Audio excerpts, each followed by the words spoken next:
Voltamos. Gente, me responde aí. Vocês estão vendo direitinho o que eu tô mostrando? Ó, tô mostrando a apostila agora.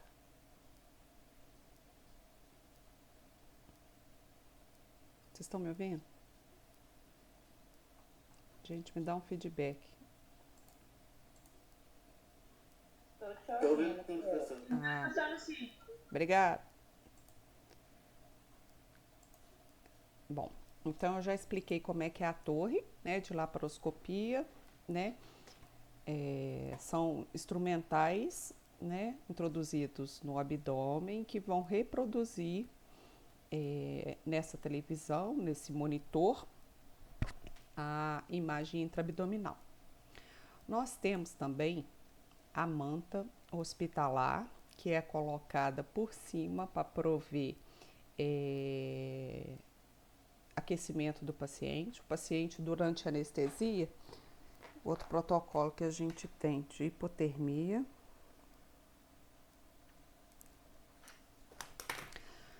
O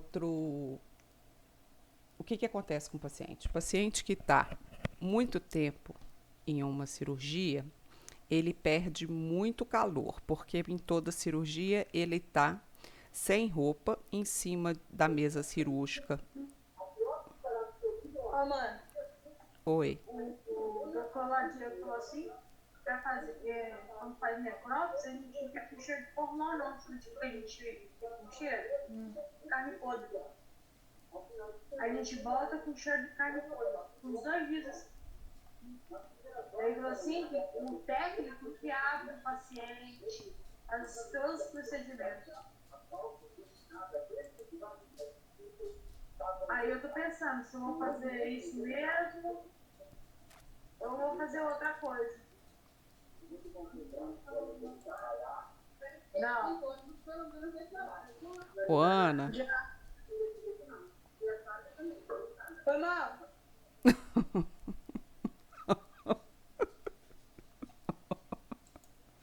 Foi mal, foi ótimo. A história da Neca. Postei no áudio. Desculpa, tá? Tranquilo, eu tô apavorada com a sua aula de necrópsia aí. Imagina a gente chegar todo dia em casa, eu nunca pensei nisso, com cheiro Mas é de verdade. defunto. Eu perguntei com um doutor lá da onde que eu faço no estágio. Ele Aham, falou que ele fez, tipo assim, uma experiência. Aí ele aham. falou que a gente não fica com cheiro de formal, a gente fica com cheiro de podre mesmo. Uns Nossa, 2 dias. putz, Tipo grilo. assim, você tem que ter estômago. Ou você tem estômago, ou você tem que ter muita coragem. Porque se você for com a cara e coragem, você vai querer voltar da onde que você entrou. Com certeza. Aí eu tô bem pensando, porque eu pensei bem e falei assim, é maneiro, né? Que você vai ver uma coisa diferente. Mas eu pensei bem e falei assim, será que eu vou querer ficar fedendo carne isso o dia inteiro? Ó, o, Tô che- pensando. o cheiro, eu te confesso que acostuma, entendeu? Eu não sei os que vão estar à sua volta se vai acostumar, mas a Isso, gente esse é o acostuma, problema. né? É igual o bioquímico, quer ver? Ó, deixa eu mostrar para vocês. O que acontece com o bioquímico? Microscópio de bioquímico. Ó, quando a gente faz. Me levou a outro assunto que eu vou explicar para vocês. Ó, quando a gente faz exame de fezes e de urina, o bioquímico espalha nessa laminazinha de vidro aqui embaixo, ó, que está refletindo a luz em cima, é, fezes e urina, né? E quando essa luz bate nessa lâmina. Não apareceu, não. Oi? Não tá aparecendo nada, não. Você tá Não, mostrando? tô. Peraí, que eu volto. É porque eu parei de compartilhar. Me perdoem. Agora vai. Bom, Ana, deixa eu te contar que vai ser muito parecido com o cheiro lá da autópsia que você vai fazer. A pessoa fica assim, ó. Aí, na hora que essa luz bate na lâmina, essa fezes, essa urina evapora e bate aqui no nariz da pessoa. Então, o bioquímico lá do laboratório de análise clínica, ele acostuma com cheiro de fezes e urina, porque ele tem que fazer análise, né, das fezes e urina para poder emitir o laudo. Então, mesma coisa é a autópsia, né? Ah, eu acho que é melhor sentir o cheiro de cocô e xixi do que cheiro de morto. É verdade. Pensando pra esse lado.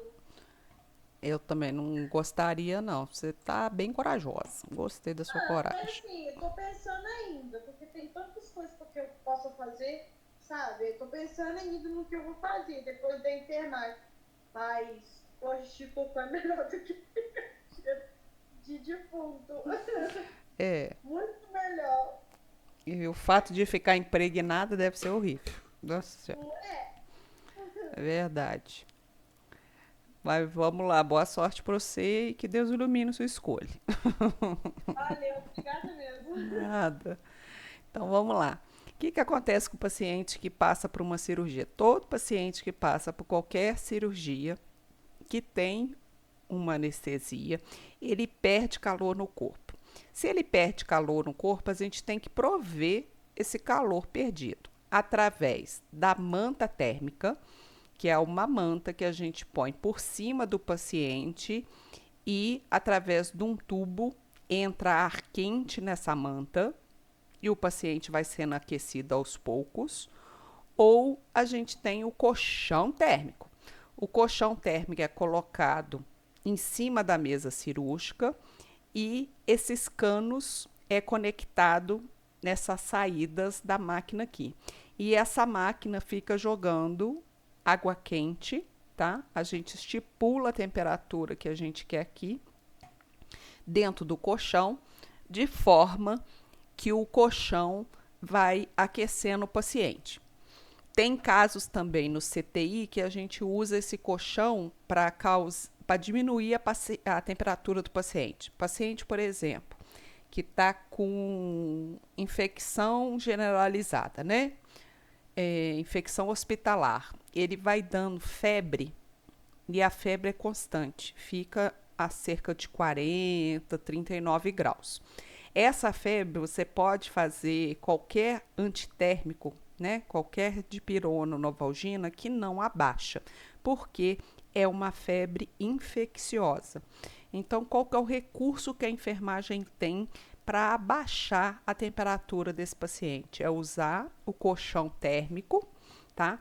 Numa temperatura de 34, 35 graus mais ou menos, para a gente conseguir abaixar a temperatura desse paciente, que por via de medicação a gente não consegue abaixar. Então, deixa eu ver se eu acho aqui algum vídeo de manta térmica hospitalar.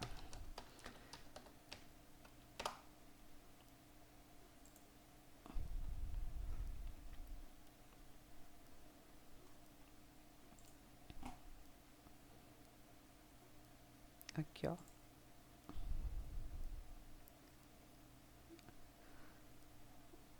Aqui é uma imagem da manta que cobre o paciente inteiro.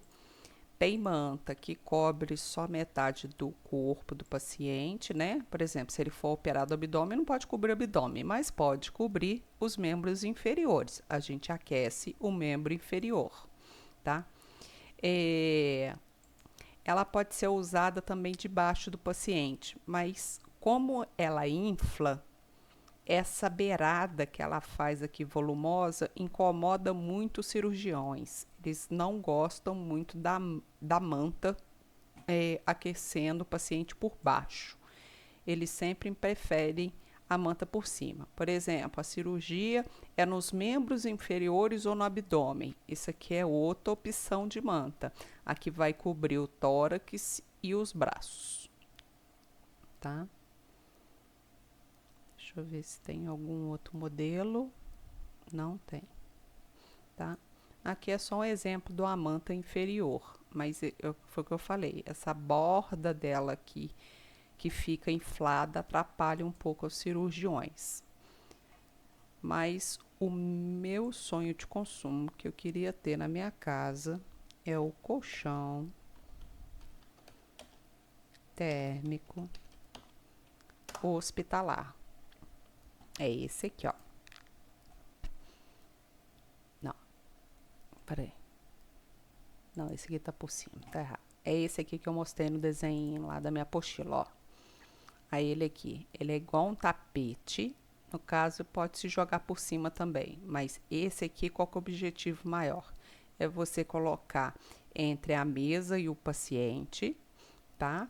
E esses circuitos aqui de borracha vai injetar água aquecida dentro desse colchão. E esse paciente vai sendo aquecido de baixo para cima, tá? Eu acredito que o colchão térmico dessa forma, ele é muito mais eficaz do que a manta térmica, tá? Então, tanto é que cirurgia cardíaca a gente coloca o colchão térmico, porque é muitas horas de cirurgia. O paciente perde muito calor com o peito aberto durante a cirurgia cardíaca. Não tem uma foto mais bacana, mas eu sou encantada com esse aparelho. O paciente sai quentinho da cirurgia. E qual que é o benefício de você ter um paciente aquecido durante a cirurgia? Ele acorda mais rápido da cirurgia, ele tem menos reação anestésica no pós-operatório, tá? E ele se recupera mais rápido do pós-operatório, tá? Porque paciente aquecido evita muita infecção do intraoperatório.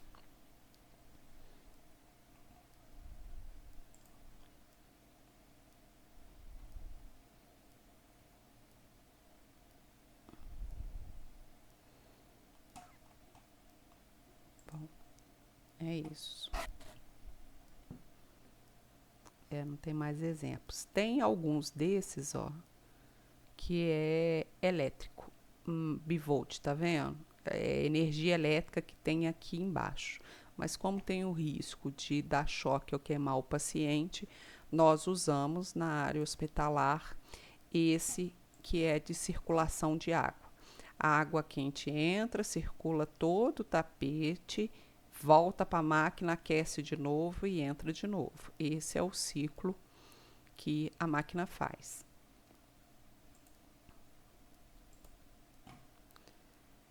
Voltando. Temos que guardar na sala de guarda. A gente estava falando, ó, de sala de guarda de equipamentos. Então, pensa no tamanho que tem que ser essa sala. A gente já falou do intensificador. No mínimo, o centro cirúrgico tem um desse. Tem o centro cirúrgico que pode ter 2. Nós falamos do microscópio, que 3 especialidades usam o microscópio para fazer cirurgia. A gente falou da torre de laparoscopia, no mínimo 2, né, por centro cirúrgico, uma manta, um colchão, né, e a gente tem os suportes, né, o suporte de braço para você fazer cirurgias na mão e no cotovelo, e temos suportes de cabeça para fazer cirurgias de neurocirurgias de nariz, tá? Esse suporte o paciente também pode estar de decúbito ventral ou de bruço, que esse suporte é o suporte de Mayfield, que a gente fala. Ele segura a cabeça do paciente tanto de frente quanto de costa. Então, é mais um equipamento que a gente tem que guardar na sala de guarda. Passando um pouquinho para baixo, os gases medicinais, que eu já expliquei para vocês, né? Lembra daquela reguinha que a gente viu, ó? Que tem em todos os hospitais. Olha lá. A de oxigênio, a a dióxido nitroso, que é um anestésico, o ar comprimido e o vácuo. No caso do vácuo é branco ou cinza, né? É um branco, na verdade é um branco gelo, mas normalmente aqui no Brasil é padronizado de cinza. Apesar que essa padronização de cor para os gases medicinais é uma padronização internacional, tá? Então, qualquer país que você for, o ar comprimido vai ser amarelo, o oxigênio vai ser verde, o óxido nitroso vai ser azul, o nitrogênio ele é em cilindro, ele não tem na parede, o dióxido de carbono também é em cilindro, não tem na parede, e o vácuo, que não é um gás, mas é super necessário e essencial dentro da área hospitalar, ele é cinza, né? E na sala de cirurgia ou sala de operação, a gente já viu isso também, vou passar bem rápido. O que tem em toda a sala? Tem uma régua de gases, tá? Medicinais, tem o carrinho de anestesia, tem a mesa cirúrgica e tem o bisturi elétrico, que é esse camaradinho aqui que a gente já aprendeu como que ele funciona. Não tem aqui? Deixa eu ir aqui. Ó, quer ver que vocês lembram? Bisturi elétrico. Professora, Oi, meu bem. o Darley perguntou lá no chat qual que é a temperatura de uma sala de cirurgia. Eu também tenho curiosidade de saber. Ah, tá. Tem aqui na apostila. A sala de cirurgia, gente, ela tem que ficar entre 20 e 22 graus, tá? Ela não pode ficar nem muito fria, nem muito quente.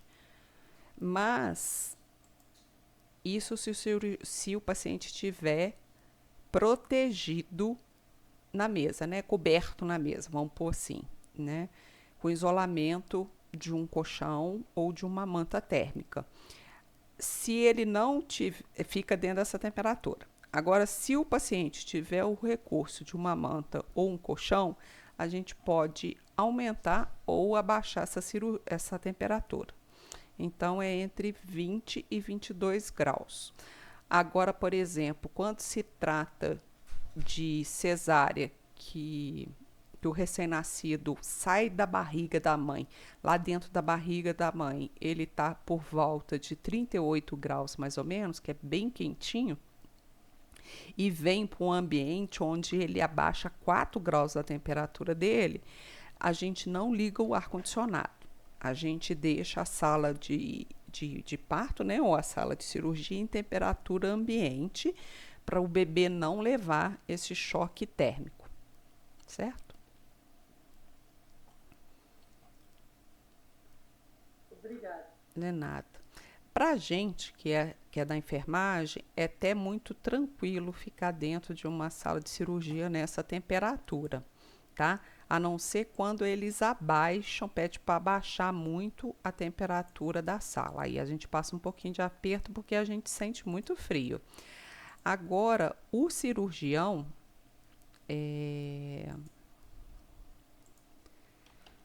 quando ele põe o capote, aqui ó, tá? Ele tá com pijama, que é aquela calça e aquela blusa, e põe esse avental por cima. Eles sentem muito calor.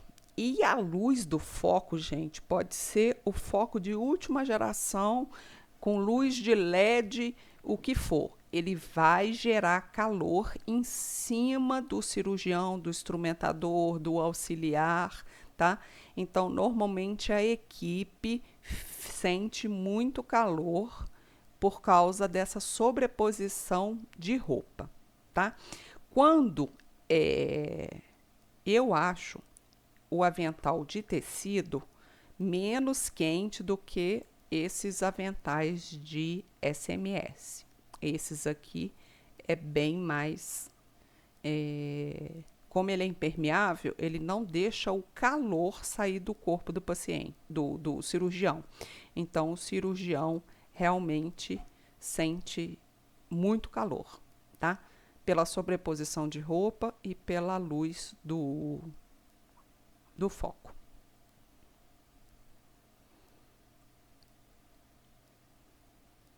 Aí, várias imagens. E voltando aqui, o bisturi elétrico, né?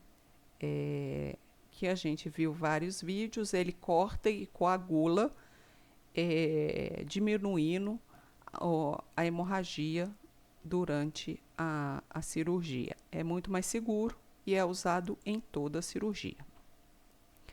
Voltando aqui para a apostila, a gente tem a mesa base, que é a mesa de Mayo, que eu já expliquei qual que é a função de cada uma, e a gente tem a recuperação anestésica, né? Que nesta, os cuidados de enfermagem visam ajudar no restabelecimento do equilíbrio fisiológico do paciente. No equilíbrio fisiológico do paciente, o seguinte: se ele estava sonolento, ele volta a ficar disperso. Se ele estava com sinais vitais alterados, ele volta ao padrão de sinais vitais normal, antes de ser encaminhado para a internação, para o setor de origem. Alívio da dor nos frequentes desconfortos consequentes da cirurgia e prevenir complicações. Então, se o paciente vir a ter um sangramento no pós-operatório, ele estando na recuperação anestésica, é mais fácil retornar com esse paciente para a sala de cirurgia, tá? O que facilita muito as complicações e a retaguarda, né, a resolução dessas complicações. Para esse objetivo possam ser atingidos, é fundamental que o paciente chegue à RA acompanhado de todas as anotações, as informações relativas aos períodos de pré e transoperatório, e a rouparia que atende o centro cirúrgico normalmente se aloca dentro da RA. Então, toda a roupa que é usada no centro cirúrgico, né, de lençol, campo, coberta, travesseiros, a gente deixa dentro da RA. Aí a gente tem áreas críticas. Eu vou pular aqui para os recursos humanos. E depois eu volto aqui para até deixar de amarelo. Porque esse aqui eu tenho que explicar mostrando a planta. Vamos lá. No centro cirúrgico atuam profissionais de diferentes formações, desempenhando diferentes funções, mas com foco comum, o bom atendimento ao paciente, né? Se tem um bom atendimento, a gente está assegurando a cirurgia segura do paciente. Assim, a equipe multiprofissional precisa manter uma relação interpessoal harmoniosa e profissional que prevaleça sobre as tensões inevitáveis nesse tipo de trabalho. Todo mundo que trabalha em centro cirúrgico é estressado, tá? É normal. Tanto a gente da enfermagem fica agitado, quanto os cirurgiões são agitados e ansiosos, tá? É um perfil totalmente diferente de quem trabalha, por exemplo, numa UTI neonatal. Quem trabalha numa UTI neonatal ou numa maternidade é bem mais calmo, faz as coisas mais devagar, tem um outro ritmo. A gente, dentro do centro cirúrgico e CME, a gente é acelerado, porque é um perfil do setor que a gente trabalha, tá? Pessoal que trabalha em urgência também é mais acelerado, pessoal de CTI é um pessoal mais calmo, né? Mas que na hora que tem que trabalhar rápido, tem que estar de pronto atendimento, né? Tem que estar apto. E assim vai. Cada setor tem o seu ritmo e esse ritmo dita muito o perfil das pessoas. Somente dessa forma poderá prestar a melhor assistência possível a todo e qualquer paciente que se submeta a um ato anestésico cirúrgico. E as equipes que trabalham rotineiramente no centro cirúrgico são as equipes de enfermagem, de anestesia, a equipe de cirurgia, tá? A equipe de enfermagem e de anestesia é uma equipe mais fixa, tá? Agora a equipe de limpeza também. Agora a equipe de cirurgia e de instrumentadores vai mudando conforme o perfil da cirurgia e a especialidade que está operando. Até aqui ficou claro?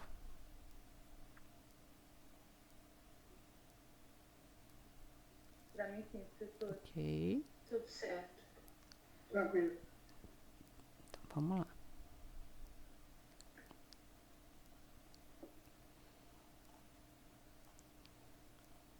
Então, eu vou aqui na classificação das cirurgias. Elas são classificadas de acordo com o momento em que elas são realizadas, conforme sua finalidade e potencial de contaminação. Vou explicar aqui que são essas 3 coisas agora.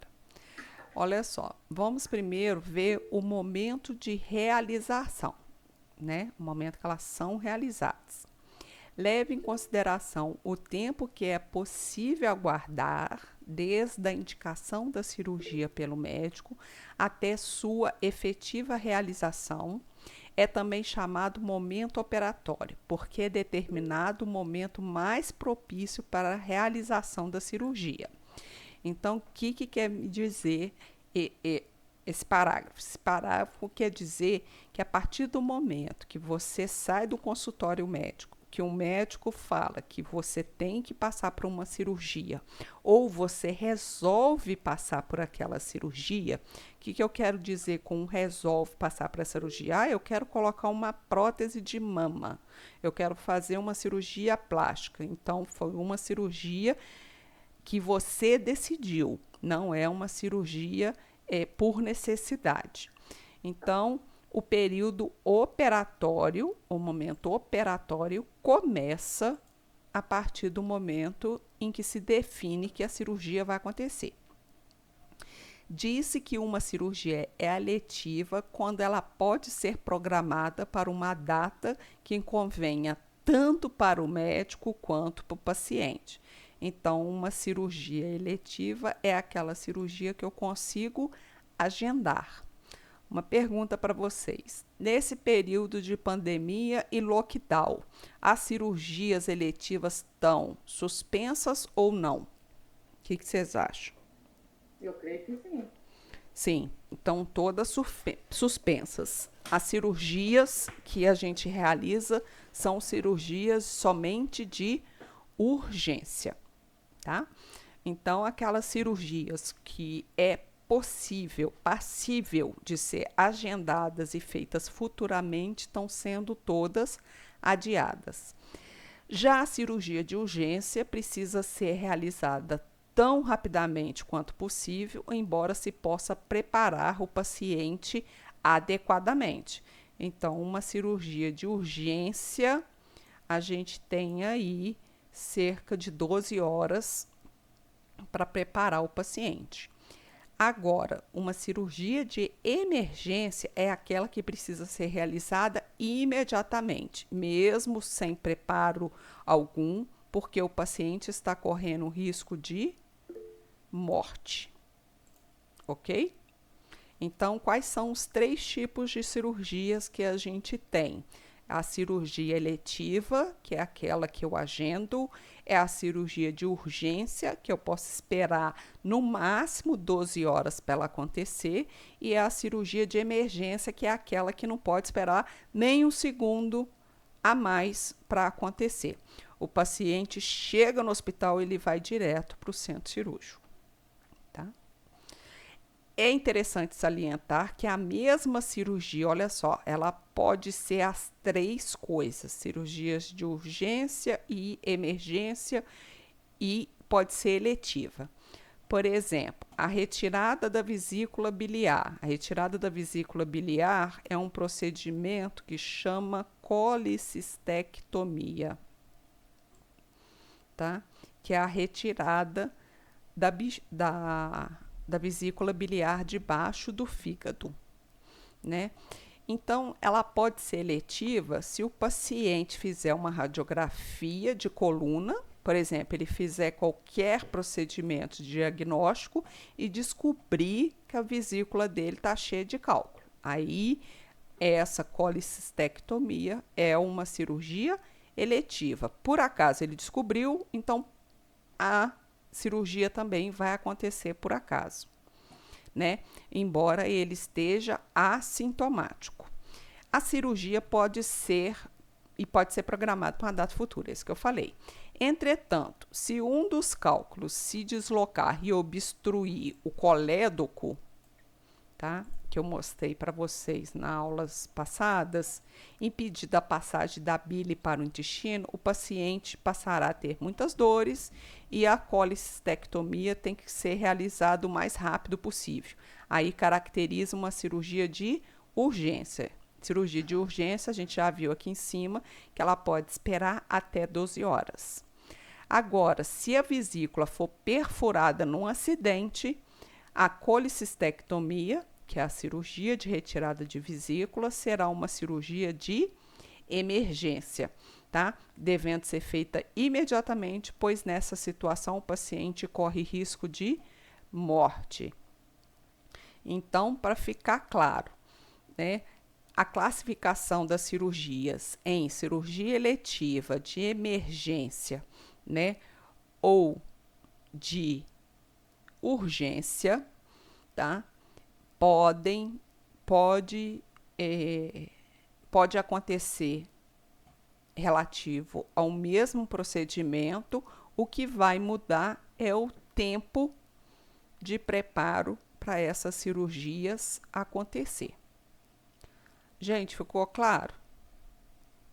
Mas pode também, assim, você ter uma vesícula biliar que está marcado eletivo e você entrar no período de urgência e urgência, não? Pode acontecer? Com certeza, pode. Você está com sintomas brandos, já sabe que você tem os cálculos lá na vesícula, mas como não está doendo nada, você resolveu que não precisa operar, porque a gente está em plena pandemia, né?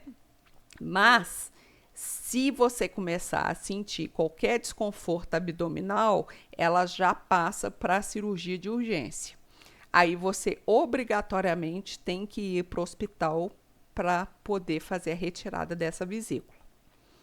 Normalmente, gente, vesícula e apêndice, uma vez que doeu, tem que tirar o mais rápido possível, não pode esperar, porque o esperar é risco de morte mesmo, tá? Só que muitas pessoas não sabem disso. Vou contar um caso para vocês, como é que é aquele ditado? Casa de ferreiro, espeta é de pau, né? Meu marido, em 2015, 2016, mais ou menos, ficou 9 dias em casa, em casa não, né? Reclamando de uma dor no abdômen do lado direito. E como ele é muito teimoso, eu tô assim, vão no hospital. E ele, tá, não é nada não, vou tomar Buscopan e vou trabalhar. Aí ele tomava Buscopan e ia trabalhar. Chegou no 9º dia, a dor apertou. E a gente tinha uma viagem programada para Guarapari. Aí eu virei para ele e falei assim, olha, eu acho melhor a gente ir no hospital, ver do que se trata essa dor abdominal, porque já tem 9 dias, tá? E nós estamos indo viajar para um local pequeno que tem pouco recurso. Então, se precisar de hospital ou de uma cirurgia lá, a gente não vai conseguir rápido, ou senão a gente vai ter que deslocar até Vitória. Aí ele concordou. Chegou lá no hospital, fez todos os exames e 1h30, 2 horas depois, a médica voltou com o diagnóstico. Você está com apêndice inflamado, a gente vai ter que operar. Aí ele virou, falou assim, então tá bom, eu vou lá embaixo, eu vou almoçar, vou cortar cabelo, depois eu volto aqui. A médica falou, você não está entendendo, você vai operar agora. Quando deu 4 horas, ele já estava dentro da sala de cirurgia, retirando o apêndice. Então, o que eu quero dizer com essa história? é que, na maioria das vezes, a gente subestima o que está sentindo e às vezes o que a gente está sentindo é realmente muito sério, né? E no meu caso, eu podia ter apertado ele antes, mais ou menos no quinto, no sexto dia, para ele ir para o hospital fazer os exames adequados para diagnosticar ou tirar a hipótese de uma coisa mais grave, né? Então, nunca subestime o que você está sentindo ou que um ente querido seu, um familiar, está sentindo, que às vezes pode ser uma coisa séria. Então, no caso dele, esse apêndice era um apêndice de emergência. Porque ele fez os exames de manhã, chegou 4 horas da tarde e já estava operando. A cirurgia só não aconteceu antes porque estava esperando o resultado dos exames sair para acontecer, tá? Quais são as finalidades das cirurgias? Elas podem ser diagnósticas, né? O paciente está com suspeita de câncer no pâncreas. Então, abre-se a barriga e vai se fazer a análise do pâncreas. Diagnosticando que está com câncer, o procedimento é a retirada daquele órgão que está acometido com câncer. As cirurgias podem ser curativas, né? Se o pâncreas estava com câncer e eu tirei o pâncreas, foi uma cirurgia curativa, junto com uma diagnóstica, sim. Elas podem ser juntas ou separadas. Elas podem ser paliativas, tá? O paciente, por exemplo, está com câncer de próstata e esse câncer de próstata já acometeu a bexiga e já acometeu, por exemplo, a coluna vertebral sacral, né? Ou a lombar. Então, como que seria uma cirurgia paliativa? O médico só retira o pâncreas, mas, minto, ele só retira a próstata que está causando a proliferação desse câncer, mas não retira o câncer dessas outras partes. Então, é uma cirurgia paliativa, ela não cura a doença, ela apenas alivia o mal que ela causou. E temos as cirurgias plásticas, que todo mundo conhece. Qual que é o objetivo? Melhorar a estética. Então, hoje, né, tirando pandemia, a gente tem cerca de 50% a 50%. 50% das cirurgias com objetivo de diagnóstico, cura e tratamento paliativo, e os outros 50% vão por aí plástica, tá? Então, a gente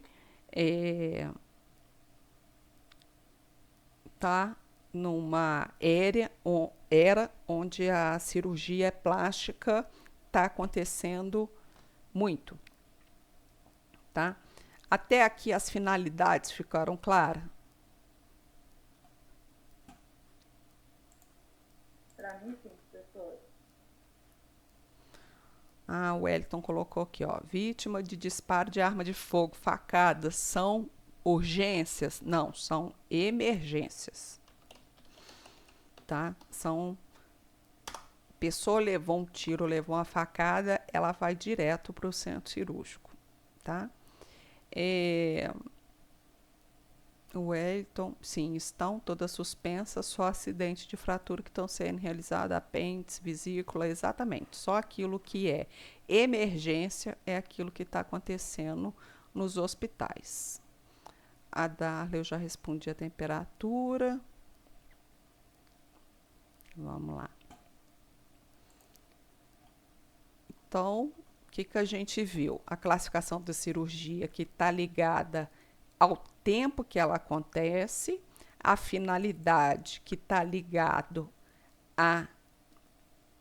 aqui que ela se destina, né? Qual a finalidade dela, se é para um diagnóstico, se é para cura, se é paliativo, se é para melhor estética. E a gente tem também o potencial de contaminação. O que é esse potencial de contaminação? ele representa maior ou menor risco de infecção para o paciente, tá? Então, quanto maior a cirurgia, o risco de infecção pode estar proporcional, tá, a esse potencial. As cirurgias podem ser classificadas em: o que é uma cirurgia limpa? São realizadas em área dos corpos e que não haja nenhum processo inflamatório ou infeccioso.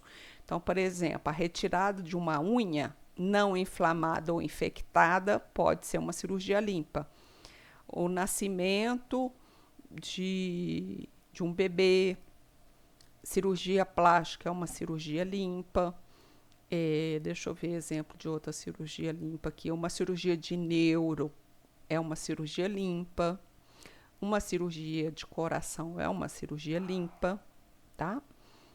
Depois da cirurgia limpa, a gente tem a cirurgia potencialmente contaminada.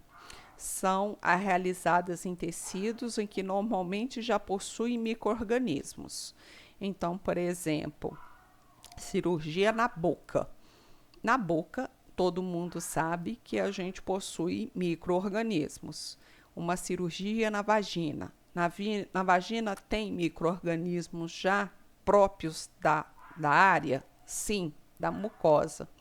Então, são cirurgias potencialmente contaminadas. Aquelas realizadas no nariz, na boca, no ouvido, na vagina, no pênis, no ânus, tá?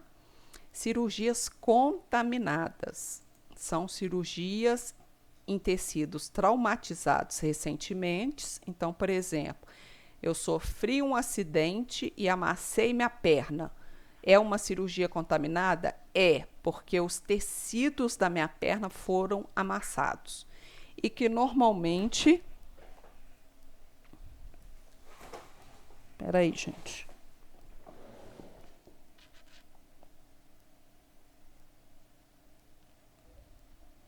Peraí, rapidinho. Vem cá.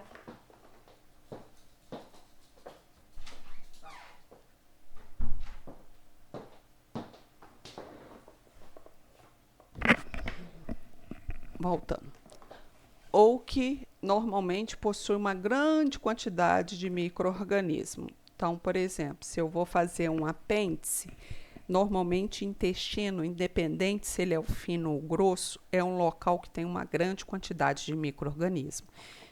Então, toda cirurgia de apêndice é uma cirurgia contaminada. E a gente tem as cirurgias infectadas. São aquelas cirurgias que têm presença de pus e tecido necrosado, tá? Então, a classificação das cirurgias são essas três: limpa, potencialmente contaminada e contaminada, que são a mais comuns de acontecer, e a infectada, essa é mais fácil de detectar e notificar, porque tem que ter pus ou tecido necrosado. Quer ver? Deixa eu tentar achar aqui, ó.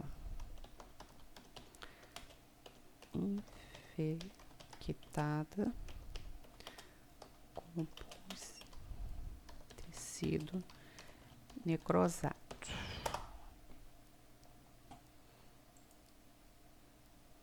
Lá. Tá? Deixa eu mostrar para vocês aqui, ó. Pus.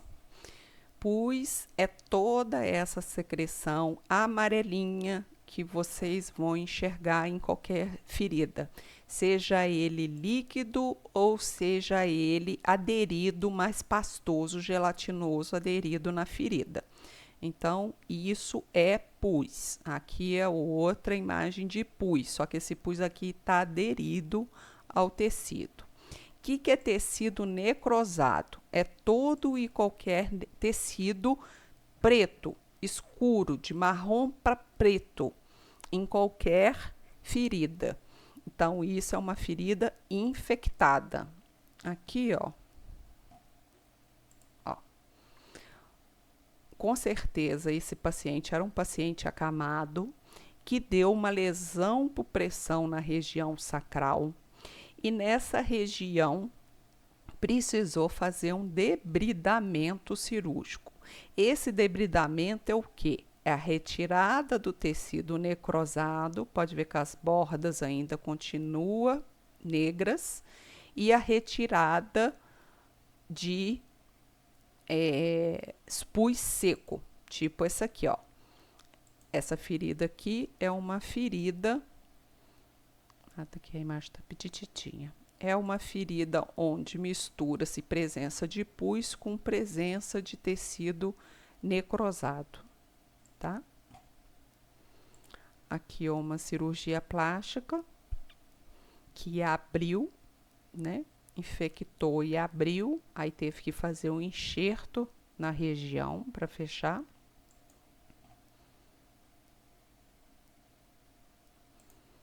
Aqui, ó. O paciente com os membros necrosados, tá? Esse tipo de necrose aqui antebraço, gente, acontece muito em usuário de heroína, tá? Professor, Oi. quando começa assim, tem a possibilidade de ser imputado? Sim. Não, quando tá assim, exatamente. Ai, cadê a foto do moço? Aqui. Quando tá assim, Isso. amputa aqui, ó, a nível de axila, tá? Aqui que é amputa. Tá. Mas por que esse logo aí onde você está mostrando pode ser mais pra baixo? Porque a necrose, ela acontece de dentro para fora. Quando ela tá do lado de fora, é porque todo o interior tá já comprometido. Então, o médico sempre vai cortar 10, 15 centímetros acima do local, entendeu? Para garantir que o coto cicatrize.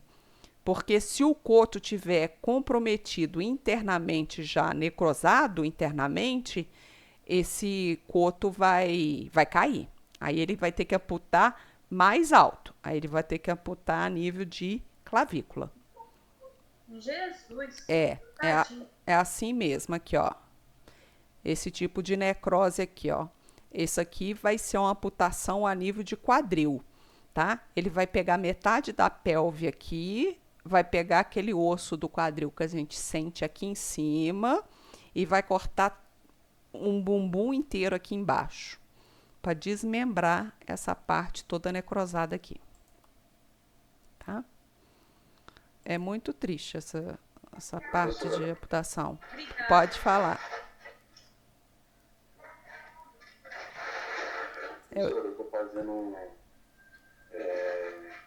curativo, acompanhamento de tecido necrosado no calcanho, nos dois pés. Nossa Estava Senhora. pretinho, totalmente necrosado. E hoje, se você ver, você fala que não estava necrosado. Você conseguiu retirar Usando papaina 10%, conseguimos tirar toda a necrose. papaina que você Tava usou? assim, fechando. Usei papaina 10%, saindo necrose, debridamento. E agora eu tô fazendo com papaina 2% e Bersane, óleo de girassol. Ai, que bacana. Ai, que bom. Mas tem quanto tempo que você está fazendo? Tem uns 3 meses. 3 meses? Olha que 3 bacana. meses. Eu tiro foto todos os dias para ter esse acompanhamento. É uma ferida tão linda que eu tô me sentindo assim, maravilhado. A arte da ferida é nossa mesmo, tá? Não é de médico nenhum. É a gente que faz a recuperação desses tecidos. Parabéns. Ó, para cicatrizar um calcânio que estava com tecido necrosado, parabéns. Você fez. Vou te mandar as fotos no seu WhatsApp. Tá, você fez um excelente trabalho. Parabéns. Aqui, ó, nesse caso aqui, por exemplo, esse antebraço vai ter que amputar a nível também de axila. Essa perna vai ter que amputar a nível de joelho e esse pé aqui vai ter que amputar a nível de tornozelo.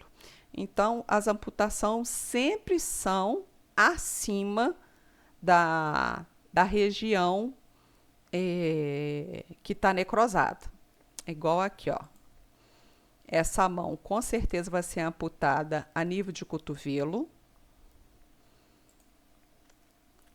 Aqui, ó, uma lesão de calcânio. Ali, ó, não falei que é a nível de tornozelo? Olha como é que tava. Então, o médico vai vir aqui no tornozelo e vai fazer Professora, tava nesse nível aí, ó. esse aqui, né? Tava Esse nesse aqui. nível, o cheiro. Doido. Nossa, o cheiro é outro cheiro que impregna na gente, igual lá do autópsia e vai embora com a gente. Que cheiro. Verdade. Eu acredito. É horrível. Esse aqui, ó, o dedo, gente, quando a parte do corpo que necrosa demais, fica muito seca, ela cai, tá? Ó, essa aqui, coitada, ela vai ter que amputar aqui, ó, a nível de dorso da mão, porque todos os dedos estão necrosados. Já não tem circulação aqui mais, não tem o que recuperar mais, tá? Então, essa parte de amputação, gente, é muito triste. Fora esse pedaço que fica lá com a gente, né? Dá vontade de a gente sair correndo. Ó, um pé todo mumificado, não tem mais circulação porque já virou uma ferida toda aberta, já não tem musculatura, não tem nervo, não tem veia, não tem artéria, tá? Então, vai com certeza candidata a amputação a nível de joelho. Essa é a parte triste e feia da enfermagem. Se a gente consegue recuperar a ferida, bacana. Agora, quando não consegue e leva a amputação, é muito triste. Aqui, ó, a cirurgia plástica que não deu certo. Apodreceu tudo debaixo do abdômen, tá? Nesse caso aqui, abre, lava com soro, tira todos esses coálagos, entendeu?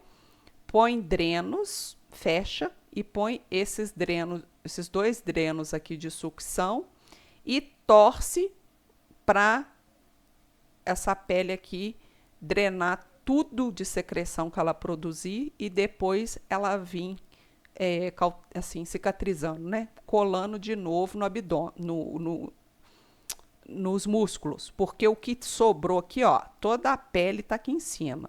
O que sobrou aqui embaixo é a musculatura do abdômen, tá? O famoso tanquinho, tá? Então, a pele é colada em cima da musculatura. Alguma pergunta?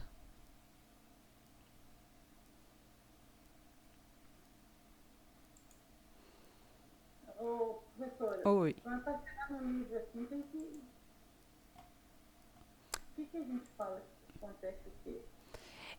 Primeira pessoa vai começar a sair pela incisão aqui, ó, do abdômen ou pelo buraco do umbigo, ou aqui ó, na testa da vagina, onde acumula muita secreção, sempre dá um buraquinho e por esse buraquinho começa a vazar pus ou uma secreção muito fétida, uma secreção com odor muito, muito ruim.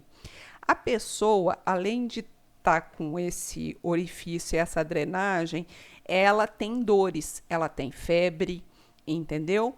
Ela tem estufamento dessa região, essa região fica com a temperatura menor do que o resto do corpo, então tem diversos sintomas e eventos que vai caracterizar que a cirurgia plástica não deu certo, ela está toda podre por baixo, tá? Sim, nesse ponto aí eu sei lá se eu compreendo, mas eu falo assim, e aquele pé mumificado daquela maneira lá, por que não faz uma intervenção antes de chegar naquele ponto? Os trem, tudo necrosado, já a mão tudo preta. Pois é. Não tem como fazer nada antes de chegar naquilo lá? Não, tem, claro que tem. É igual o Ivani descreveu aí. Ele pegou o pé no estado crítico, foi fazendo limpeza. Ô, gente, tudo aquilo que é limpo no nosso corpo, ele volta a, a cicatrizar, a fechar. Mas tem que ter condições de higiene mínima, entendeu? Um pé daquele chegou a esse ponto por questões culturais mesmo. O que são culturais que eu estou falando? Não é só com a pessoa pobre. Isso pode acontecer com a pessoa rica ou com a pessoa pobre. É a questão cultural de entendimento, de ver que quando começou, por exemplo, dessa forma aqui, já não estava legal. Então tinha que procurar uma assistência. Quando estava assim, ó, pequenininho, já ir procurar um médico, não esperar chegar nesse ponto. E isso também, gente, não evolui assim em 2 meses, não. Isso leva 2, 3 anos para chegar naquele ponto. Então, é questão da pessoa criar a ciência também, que ela precisa de ajuda de assistência médica e de assistência de enfermagem. Essas feridas, elas não evoluem em 2 meses, 3 meses, não. Elas evoluem ao longo de 1, 2 anos, tá? E é questão cultural mesmo. Às vezes esse idoso, por exemplo, teve uma senhora uma vez que eu peguei, ela deu um câncer de mama e o câncer de mama dela, debaixo da mama aqui assim, ó, deu um orifício e saía um líquidozinho. Ela ficou com essa drenagem durante uns 4, 5 anos. Ela não ia no médico porque o marido dela não deixava ela sair de casa, tá? Então ela nunca fez um preventivo na vida, ela nunca tinha feito uma mamografia, ela nunca tinha feito uma ultrassom, tá? Ela só teve um único filho em casa e dali para frente ela não precisou ir no médico e o marido também não levava. Aí esse filho dela já estava por volta dos 18, 20 anos, o pai faleceu. O que esse rapaz fez? Esse rapaz levou essa moça, essa senhora, para uma consulta médica. Chegou na consulta médica, ela foi encaminhada direto para o Asconcer, aqui em Juiz de Fora, e ela já estava com câncer na mama toda, e o câncer já tinha comprometido o pulmão, já tinha infiltrado no pulmão. Eu não lembro se era a mama direita ou a mama esquerda. Eu lembro muito, ficou muito gravado na minha mente, era o buraquinho e daquele buraquinho saía a secreção. Então, ela chegou no estágio de câncer tão avançado que não era passível mais de tratamento, né? Os médicos, na verdade, nem tiraram a mama dela. Ela ficou internada, né, no Asconcer, tomando morfina até ela vir a óbito, porque não tinha mais o que fazer. Então, o que eu quero dizer para vocês? Não é uma questão de ter acesso ou não à saúde. Às vezes a questão é uma questão cultural. No caso dela, ela sofreu uma violência por parte do marido, que não deixava ela ir fazer consulta. Mas tem pessoas também que não vai no médico nem amarrada e vai cultivando essas coisas horríveis dentro de casa e acha que é normal. Eu não falei com vocês que a gente acostuma com cheiro? Mesma coisa são essas pessoas que deixam chegar a esse ponto. Elas acostumam com o cheiro, acostumam com o dedo preto, acostumam com a secreção que vai aparecendo e vai ficando, tá? Um cara que usa heroína é uma droga cara, tá? Se ele deixou a chegar nesse ponto é por uma questão cultural mesmo, porque o dinheiro que ele já gastou com heroína dava para ele não ficar sem os 2 braços. Tudo certo?